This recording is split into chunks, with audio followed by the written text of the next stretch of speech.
ain't live. It's Come gone, man. man. Waiting for this. Hey guys, clip that, clip that. Yo, what's good, everyone, and welcome back to the Boys Talk Football. If you're new here, I'm James, joined by on my left Josh, and on my other left Daniel. Yes, sir. And What's today up, we've boys? got a big episode for you. Champions League knockout football is officially back. Second leg playoffs are done. Drama everywhere, goals flying in. And now we finally know our round of 16 lineup. We'll break down all the results from yesterday's game, talk standout performances, biggest shocks, and then look ahead to the potential matchups in the round of 16. Plus, we'll touch on some other big football stories around the world. Let's get into it. Yes, sir. Let's go. Let's go. Okay, let's fast by. Yeah, Newcastle winning 3-2 at home.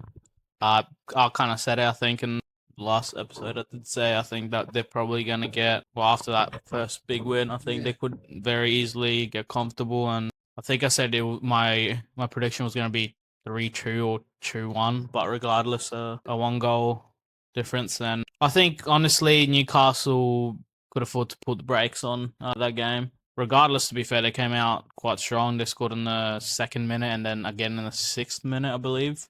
Just like the first leg. Karabakh then replied with another 2 goals. Yeah. So props to them. Obviously, they couldn't get the job done, but still gave their shot. What do you think about the game? I think the game was pretty even. Of course, Newcastle didn't go all out like that. They had multiple goal advantage, so resting some key players because it's Karabakh. The league is competitive, so they need players to really be on their full power to play that league. So I think with them having like a 3-2 win, that was pretty fair. People were expecting like a mad result because they went to Karabakh and they demolished them, but I knew that they were gonna rest players and all that, and not that they did not take it seriously, but it won't be the same intensity as the way it was back home and just as expected. So yeah, we were all expecting that, but they won anyway. So that's just that. Yeah, that's the most important thing. They went there, regardless of what the score was, they still ended up getting the job done. Yeah. And it takes a second to get complacent with a big result like that. Regardless of how big or how small a team is, they're still professional players. So the ball is around, anything can happen. Moving on to Inter Bodo Glimt. Bro, Inter disappointed a lot of people. Just when we thought that Inter, such a big team, would really go out there and really make a comeback. What a Glimt, bro. They beat Man City. They beat a lot of big teams, bro. It's a team that's full of surprises. It's like that Ajax team. Which year was it? The one that they had all the 2018, ZH and all the- that. Yeah. It's a really not very big team, but it's surprisingly good at football. The quality they have. Before the Champions League, obviously, everyone's like, Bodo, what is that team?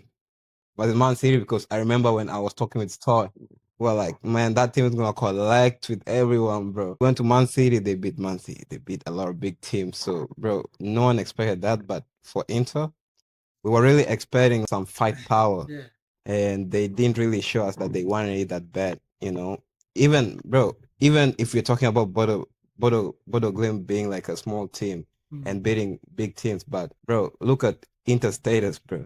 They lost the first quarter of the game. So the second one, they were supposed to win. They came, bro, Inter were home.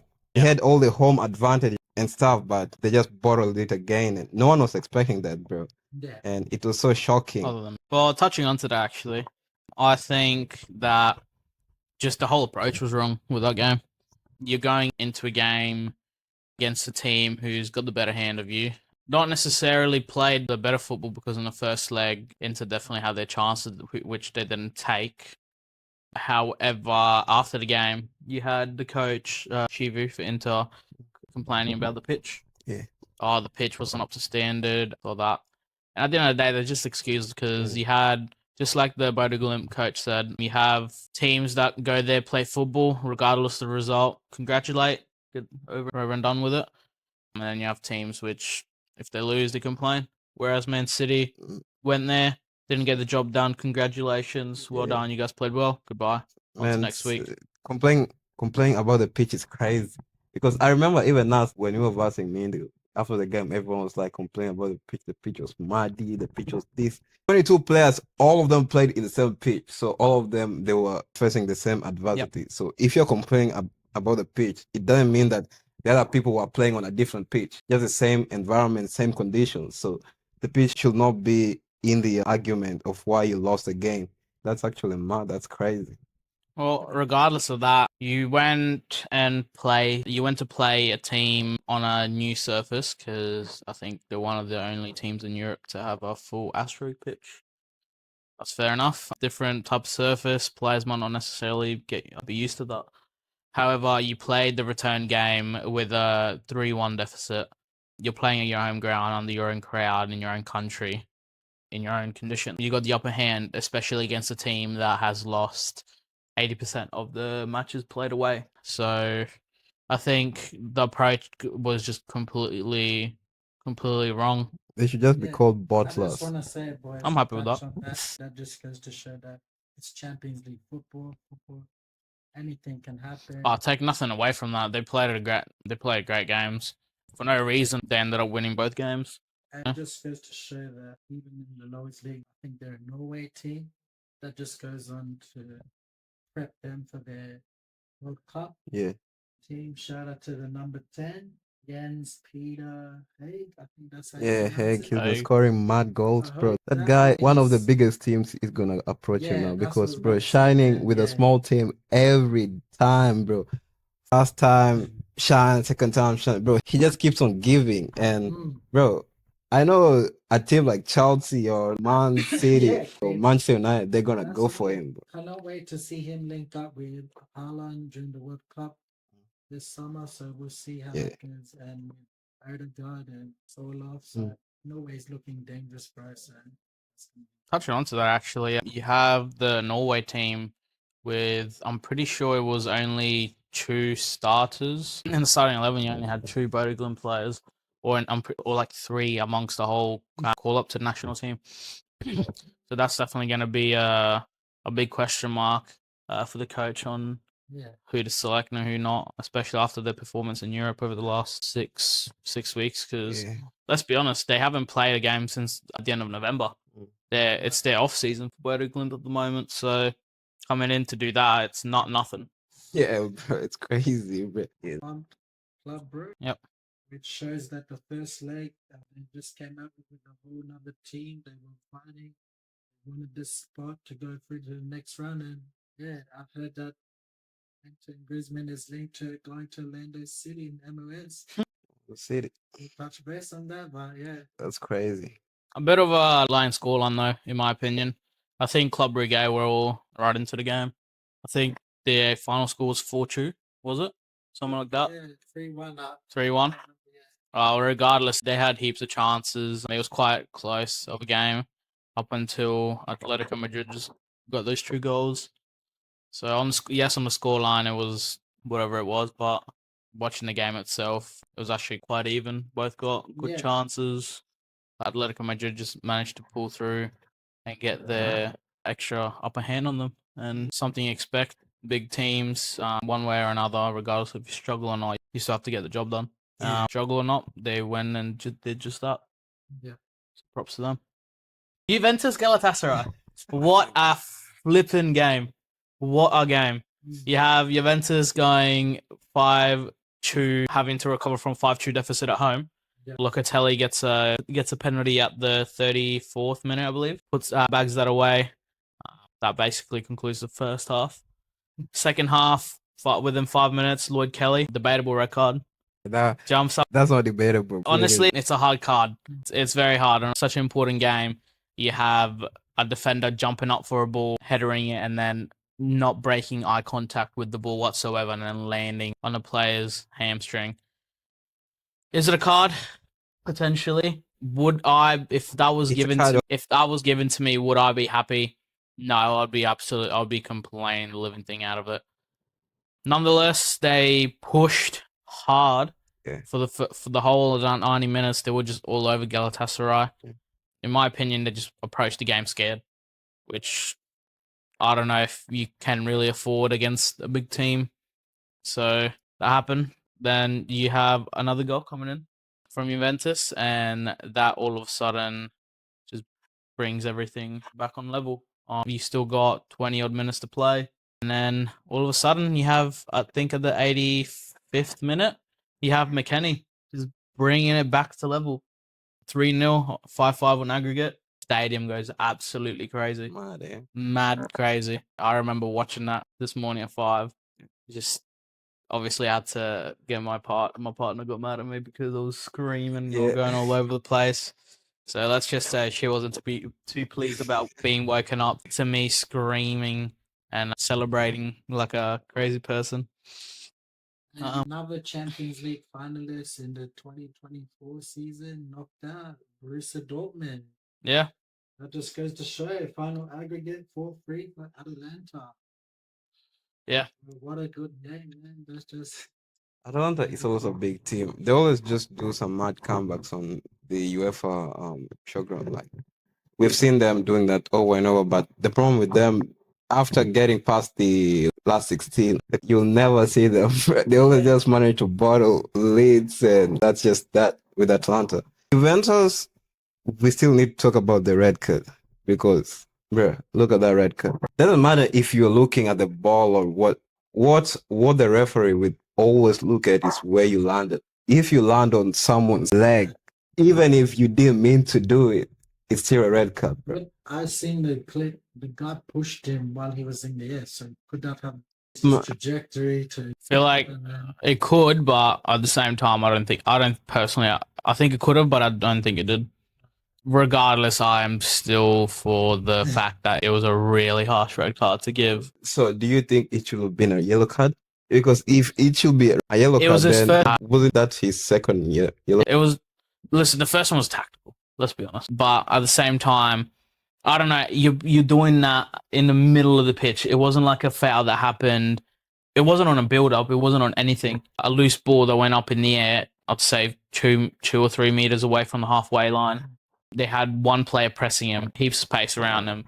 He jumps up in the air. Other player pushes him, jumps up in the air, heads the ball. The whole time you have his eye on the ball and just hits the player with the front two studs. But should the referee have taken the push into account? Yes, I think you always do, but I don't think it was influential, in my opinion. I think that a professional player like him, I think he's 6'2", 6'3", so quite a big, tall bloke. Anyway, I don't think that a simple light nudge like that is going to fully change the way you go up and down on the ball. Actually, because if your trajectory was going up and you went up, even me, bro, if I go up and jump and I land down on someone's calf or someone's knees, bro, they were just unlucky. But what can I do? I can't just adjust. I'm not the Flash. I can't just look at and adjust quick. But then in the referee's eyes, they will just look at where you landed it. Because if you're a keeper and you are running to the ball, the striker gets the ball off you, but his leg lands on your face, bro. They're getting a red card. It's not always debatable. It just matters where your leg lands. Even if you got the ball, everyone is watching. The media is watching. Everyone around the world is watching. If they just let you go off like that, you've broken someone's leg and they let you go like that, bro. What's it gonna mean for the whole football status? So I think they always also do that just in terms of the whole generation of football, because everyone is watching. People are watching. Junior refs coming up. You don't want people with that view of something saying, okay, you can go and do something and you can just get away with it and continue playing. That's just that. Actually, talking. We're cutting. No, I don't. Man, so cringe. This is so cringe. This is going on YouTube. This is going on Spotify. You're just gonna have you going. This guy's not serious, man. Let's talk about the next result. Real Madrid, obviously, next round. Yeah. No surprise there, in my opinion. That just goes to show another consecutive season since I guess whenever Champions League was found.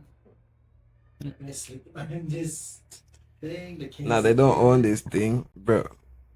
I don't think this season Real Madrid is gonna win it. Nah. No, probably not. Probably Unless not they pull through, unless they. Never say never. If you've seen True. the previous seasons, each results they've always managed to still scrape. I think Champions League football is their type of football, though. It's ingrained into the DNA of a Real Madrid player. It comes with the weight of the shirt, really, and the pressure of the badge. So I think you always got Real Madrid is always going to be up there as one of the favorites to win it. regardless of whether they have lousy results or scrappy games, you still see them pulling through somehow. That's just Real Madrid in a nutshell. That's just them. Price tag just went up for Tchouaméni, showing that Many. he's outside the box banger finally. No reason to go player of the match. Bro, this guy scores 1 goal and his price goes up. That's crazy. Well, He played He's crazy. known for shooting bangers like that.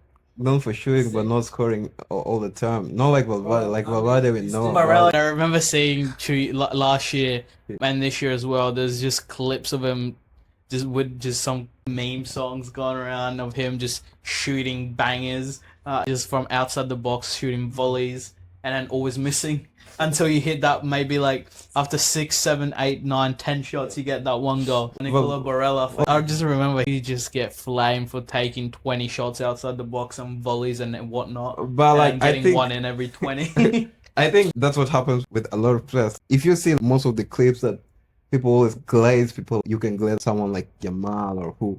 They always take 10 shots and 2 or 3 go in, and they will literally clip only those and they'll never clip all the misses. So people always think, oh, these players are perfect, they have the perfect aim. But if you see their whole trainings, bro, these people are sky shots, bro. It's crazy. These are glazed people, but the best finisher I've ever seen, bro. Even if you look at all the clips in training and what, it's Harry Kane, bro. Bro, this guy's technique is I think mad. for me, it's between Harry Kane and Lewandowski. Yeah, Them but two. Lewandowski is Finishing doesn't matter. Harry Kane. yeah. Finishing. Yeah, Harry Kane. You cannot put finishing. Lewandowski and Harry Kane are up there as the best finishers in the world at the moment. Yeah, I Hands don't know down. but this season I don't know what's happening with Lewandowski. He's not really coming out of the game. Probably Edge is just reaching out to him, Injury. but yeah, bro. But it's fucked up, Coming bro. in and out of injuries. Corner press celebration to retaliate the Benfica fan. Really? Yeah, but I also had even the kid Pescerini. He was told not to travel to Real Madrid stadium because he was banned by UEFA. But then he still traveled. Benfica was trying to be like this. It was a provisional, unconfirmed ban. It wasn't confirmed at the time. Yeah. So they're not going to take risk. We're just going to bring him. He trained with the team, then came through. Yeah. So thank God for that. Benfica, to retaliate that, they also tried submitting their proposal on UEFA that Valverde should have received a red card for slapping the fuck out of that guy. Yeah. Just punched him mid-game and did not even receive a card. I was like, bro. No, that's a very fair call, though. Bro, fair that was supposed to be a red card. Bro. Exactly. That's a very fair call to say he deserves a red card. Yeah, bro. He If deserves a you red lay card. hands on someone, you deserve a red card. Doesn't matter who you are. Bro. Reminds me of someone in down football that does the same swinging technique. No, but Valverde should have had a red card. And Yeah, UEFA, 100%. the strange thing is that UEFA reviewed it and said there was no ill intention there. I'm like, bro, what do you talk about? There's no ill intention. We literally seen UFC in action mid-game. There's no review. There's nothing. And that's why people say some referees are always in Real Madrid's paycheck, you know. They always receive some moolah. I don't know Crazy. if that's true or not. Nah, Because you both are Real Madrid fans, so you obviously say no. I'm a fan of football. The only fan I am is Juventus fan. That's it. Okay, that makes sense.